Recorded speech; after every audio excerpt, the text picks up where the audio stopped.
Je ne lisais pas et à 47 ans, je me suis mise à écrire. C'est une audacieuse, une tenace. La paloise Christine Cazobon est devenue écrivaine malgré sa dyslexie. Élévation est une autobiographie romancée où une volonté de faire permet de dépasser les épreuves. Je refusais l'écriture parce que j'avais honte, parce que je faisais des fautes d'orthographe. Je savais très bien que quand il y avait le mot dicté, c'était une catastrophe. Je savais que j'avais un zéro.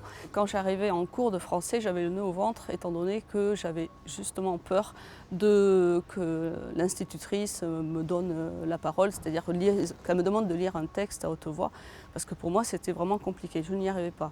La honte qui m'habitait était si lourde qu'il fut plus facile de supporter un petit mensonge. Mentir à ce sujet devint, hélas, une nécessité. Des mensonges comme des pirouettes pour avancer dans la vie. Et puis, ce fut la rencontre déterminante. Oh non, mais vous êtes habillée en Spirou, mais j'y Justement, J'avais rencontré Amélie Nothomb donc en 2007 lors d'une rencontre littéraire. Je ne lisais pas du tout. À la suite de cette rencontre, je me suis mise à la lire. Donc je lisais à peu près un livre par an. Et en 2018, elle est repassée à Pau à la librairie Tonnet. Et là, je me suis sentie plus à l'aise d'aller la voir. On a bien sympathisé, donc je me suis lancée dans un échange épistolaire avec elle. Vous avez le droit d'écrire, lui dira la romancière. Cette phrase résonnera comme une délivrance.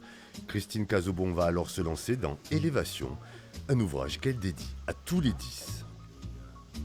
J'ai compensé ma dyslexie, mais je suis quand même obligée de demander de l'aide. D'une faiblesse, j'en ai fait une force. Donc quand je présente le roman, je dis souvent que je joue avec la dyslexie. J'en ai fait un jeu. Si on prend les choses comme un jeu ou comme un plaisir, ça peut très bien se passer.